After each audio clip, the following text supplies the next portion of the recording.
Véritable success story de la radio Espace Guinée, les grandes gueules, détentrices des meilleurs scores radio en Guinée, de la meilleure émission talk show, a donné le créneau horaire du départ au bureau et du retour à la maison, récoltant depuis des années consécutives le titre d'émission la plus écoutée en Guinée, toutes catégories confondues.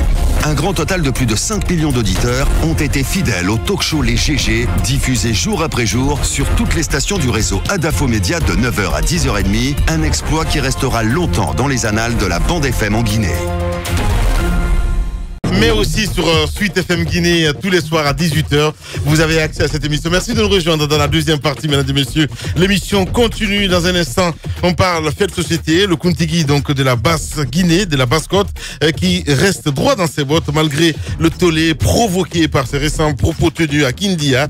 Et là, Sekouna Souma donc a remis une louche ce week-end à Dubreka à la faveur d'une rencontre de fils ressortissants de la basse Guinée. Il signe et persiste. Désormais, plus question de vendre plusieurs hectares de terrain aux étrangers, faisant référence aux Guinéens venus des autres régions du pays. Dans l'opinion, l'onde de choc est retentissante, l'indignation généralisée. La COBAG soutient-elle ces déclarations suffisamment graves et dangereuses? Et quel est le niveau de responsabilité des politiques dans les dérapages commis par les coordinations régionales? Celles-ci représentent-elles désormais des menaces pour la paix en Guinée? Amirou Konté, il faut le rappeler, il est le premier vice-président de la COBAG, coordination pour l'orientation donc de la basse Guinée. On parlera politique, mesdames et messieurs, avec Alpha Souma, Bill de Sam, il faut le rappeler, l'UFR qui reçoit donc du renfort avec à la venue à son sein, mon cher Tamba, de l'ancien rappeur Alpha Souma, connu sous le nom de Bill de Sam, Mafoudia Bangoura, resté toujours, il faut le dire, dans l'ombre, loin du marécage politique guinéen. Celui-ci vient de décider de s'engager en politique aux côtés donc de l'ancien Premier ministre Sida Touré. Et qu'est-ce qui a bien motivé son engagement en politique? Pourquoi se justifie le choix de l'UFR, mon cher Roby? On essaie de comprendre ce matin avec Bill de Sam qui va nous rejoindre dans ce studio. On parle des vrais gens dans cette émission. Vie de galérien pour les pompistes de Guinée. Un syndicat décide donc de s'élever contre le traitement spatial fait à eux, mon cher Titi. Un préavis de grève est déjà émis à cet effet. Et quel est le quotidien de ces pompistes? Que demande ce syndicat? On essaie de comprendre ce matin avec Idrissa Diawara. Il faut le rappeler, il est le secrétaire général du SIFO, syndicat indépendant des forces ouvrières de Guinée. Vous êtes très nombreux à nous écouter dans les stations de service, nous penser ce matin, parce que je comprends maintenant. Hier, en partant à Maféria, il y a un pompiste qui m'a interpellé du côté de d'Abompa à me dire il faut que vous vous occupez de nous. Et on essaie d'écouter ce matin monsieur Diawara qui va nous rejoindre dans un instant.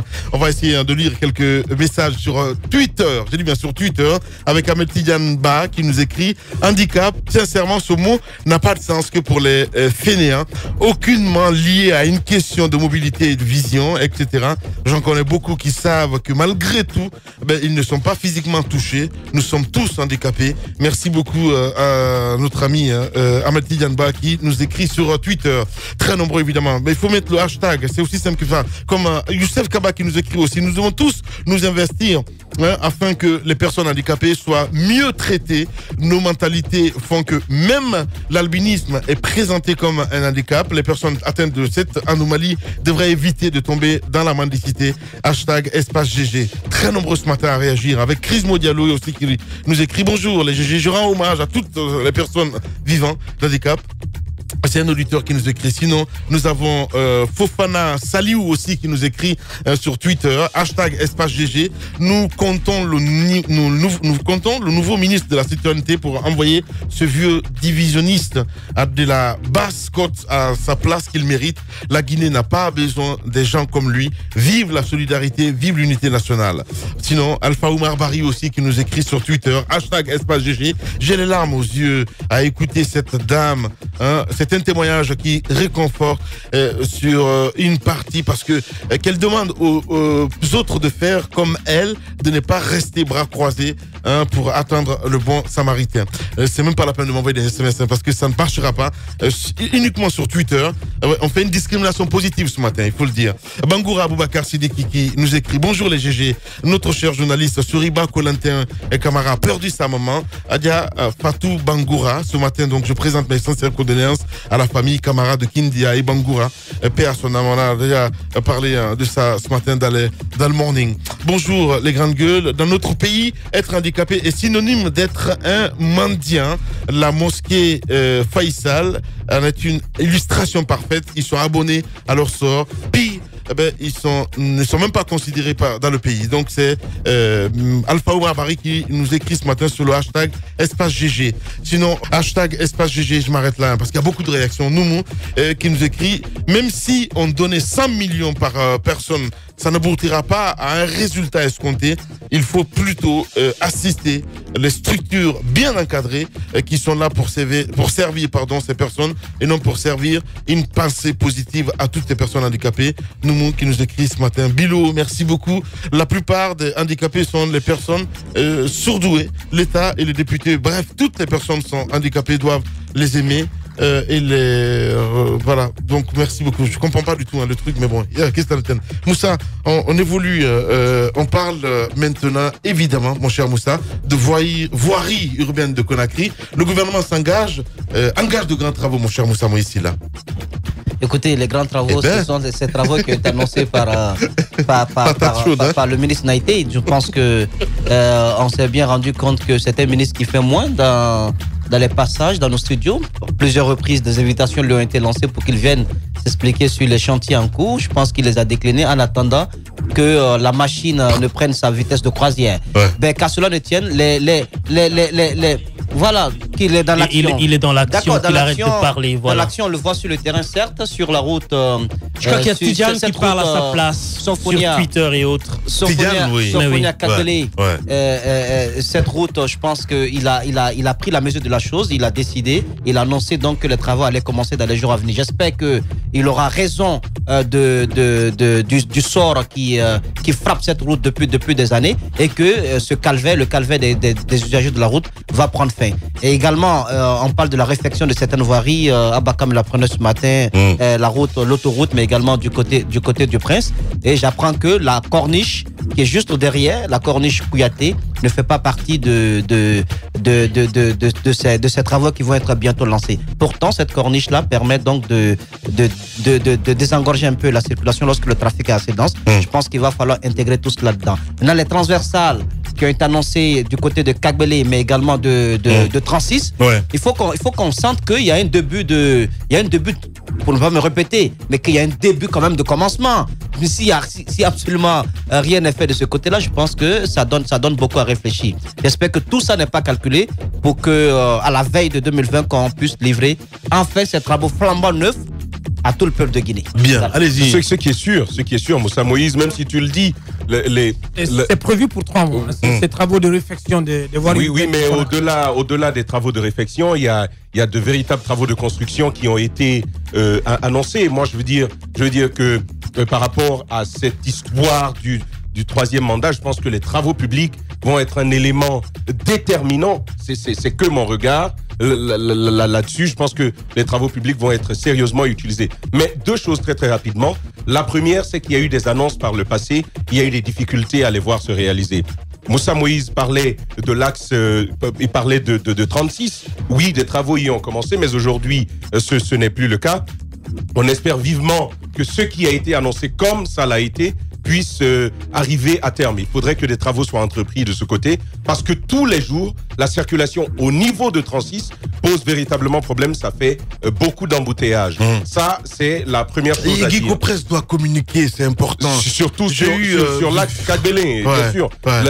Son Fonia cimenterie jusqu'à Kagbele, les travaux ne sont pas encore terminés. Samedi dernier, personnellement, j'y étais, mais c'est un véritable calvaire parce qu'il y a beaucoup d'embouteillages à ce niveau-là. Il faudrait que les travaux puissent justement permettre de désengorger cette partie-là, sans compter que c'est déjà beaucoup de poussière si ce n'est pas recouvert. On espère justement, vu que là, l'explication qui nous a été donnée, c'est qu'il y avait des tuyaux de la SEG qui étaient de ce côté, qui empêchaient que le travail puisse avoir lieu. J'imagine que justement, ils vont pouvoir prendre contact avec la SEG pour nous permettre de recouvrir cet espace. Je veux donc terminer, Lamine Guirassi. Personnellement, au-delà des annonces, tout ce que personnellement, moi, j'attends, c'est qu'il y ait du goudron. Si on a du goudron, si on a des routes, eh ben, c'est tout bénef. C'est au-delà des mots, il nous faut des actes, il nous faut du goudron. C'est le plus important pour moi. Kissi Fouté, Tamba. Allez-y. C'est quoi Allez-y, ma folie. C'est la folie. Alors oui, c'est vrai qu'on veut du goudron, on veut des routes. Oui. Mais après, le plus important, ce sont des routes de qualité pour qu'on ne revienne pas sur la même chose. Voilà, parce qu'on a vu ici à Matoto quand même. Exactement. Voilà. Et on attire l'attention sur le cas de Anta. Anta, ça vient de finir il n'y a pas longtemps. Mais aller à Anta aujourd'hui, on a du mal. Il y a l'embouteillage. C'est Guy Copresse qui est passé par là. Mais si, c'est Guy Copresse. Oui. Mais même Matoto ici, c'était Guy Copresse à un moment donné. Effectivement, du côté de Anta, il y a pas mal de problèmes. Et Tamba, je t'informe que 36, je crois, c'est fini. Maintenant, on peut passer. Il n'y a plus d'embouteillage. Maintenant, si 36, c'est fini. En tout cas, pour aller vers Koya. Même Kagbele devient de plus en plus fluide. Je l'ai constaté ce week-end. Et il y a eu quelques petits travaux. Non, attention. Ça change un peu. Ça change un peu. J'ai dit ça changeait un peu. Je n'ai pas dit que ça changeait totalement. Aboubacar, Kagbele, il n'y a rien.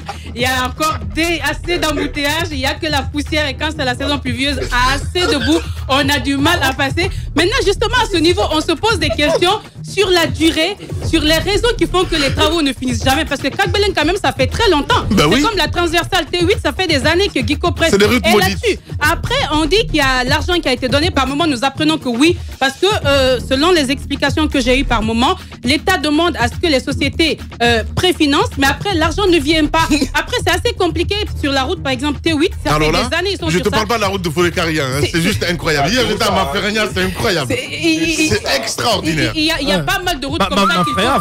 Mais justement, pour éviter... Mais Titi, t'as l'impression que c'est une bombe qui est tombée sur la route, là. Mais c'est extraordinaire. C'est la folie. Non, mais c'est la folie. Pour éviter justement qu'on se retrouve chaque année... Encore que c'est la route qui mène à la préfecture natale des trois premiers ministres d'Alpha Condé. C'est la folie. C'est pas... Non, mais c'est pas... Il faut le rappeler, c'est important. C'est triste. C'est quand même important, mais c'est pas valable. Ce que je veux dire, c'est que... si, c'est valable, je suis désolé. Le plus important, c'est qu'il ne faut pas qu'on se retrouve au bout de 2 ans, au bout de 3 ans, avec les mêmes problèmes pour sortir le même montant ou sinon plus. Ça passe justement par les marchés qui sont passés, par la qualité du travail qui a effectué. Parce que oui, aujourd'hui, nous disons alhamdoulilah par endroit, mais franchement, il faudrait qu'on fasse attention parce que pour qu'on ne revienne pas là-dessus, sinon le ministre n'a été... Il aura à s'expliquer parce qu'il ne suffit pas de ne pas parler. 2 ans après, il faudra qu'il parle, qu'il nous dise comment il a... Il parlera avant les congés. Moi, Abakar, tu pratiques pas cette route plus que moi. Mon coup de cœur, c'est Sangaredi. Sangaredi, c'est mon deuxième village. J'y vais tout le temps. Abakar, il sort jamais de Conakry d'ailleurs. Bah oui, bah laisse-le. Il s'y connaît pas. Laisse-le rigoler avec ça. Kabeling, Sofonia, c'est l'enfer. Mais moi, le plus bel exemple pour moi qui fait que je n'y crois pas, je reviens tous les jours là-dessus, c'est cette colline-là. Vous savez, cette colline qui descend vers Chukiridi.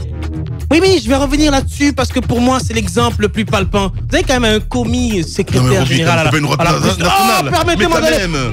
Mais non. Si, il faut qu'ils sont responsables. Mais justement. Il y a un plan qui est là, de qualité. Toutes les régions, tout qu'on a dit, mais c'est pas parce qu'un ministre est là qu'on doit s'attendre à ce que les choses aillent mieux. C'est comme quand vous dites que le patron des déchets habite ici, donc il faut qu'il y ait l'électricité. Ben oui, ça n'a pas de sens.